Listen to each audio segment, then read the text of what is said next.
খবর পাওয়ার সাথে সাথে আমরা পুলিশ সহ আমি উক্ত স্থানে গিয়েছিলাম এবং যাই দেখি একটি ট্রাক আছে এবং ট্রাকের মালিক প্লাস হচ্ছে যে গাড়ির হেল্পার ড্রাইভার খোঁজার চেষ্টা করা হচ্ছিলো, কিন্তু তাদের কাউরেই পায় না। স্থানীয় জনগণ এই বিষয়টা তথ্য দিতে পারতেছে না যে ট্রাকটা আটকানোর পর ড্রাইভার সেটা পালিয়ে যায় এবং আমরা সেটা জানার চেষ্টা করছিলাম যে সারটা কোথা থেকে আসছে বা কোথায় যাচ্ছিলো, এই বিষয়টাও কেউ ক্লিয়ার করতে পারতেছে না। যেহেতু আমার এখানে ট্রাকে সার ছিল, আমরা যতটুকু দেখছি তাতে টিএসপি সার আছে এবং সেটা মোটামুটি 15 মেট্রিক টন 300 বস্তা মতো, আনুমানিক 300 বস্তা এবং এখনও যে অবস্থা আছে সেই অবস্থায় রাখা আছে।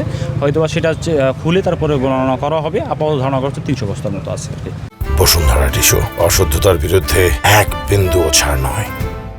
এটা আইনি প্রক্রিয়াধীনই চলতেছে যে এটা এখন রেগুলার একটা মামলা হোক বা মোবাইল কোর্ট হোক, কিছু একটা ব্যবস্থা করে তারপরে সেটা কৃষকদের মাঝেই সরকারি রেটে বিতরণের একটা ব্যবস্থা করা হবে। আপাতত আমরা সারটা এবং ট্রাকটা জব্দ করা হয়েছে।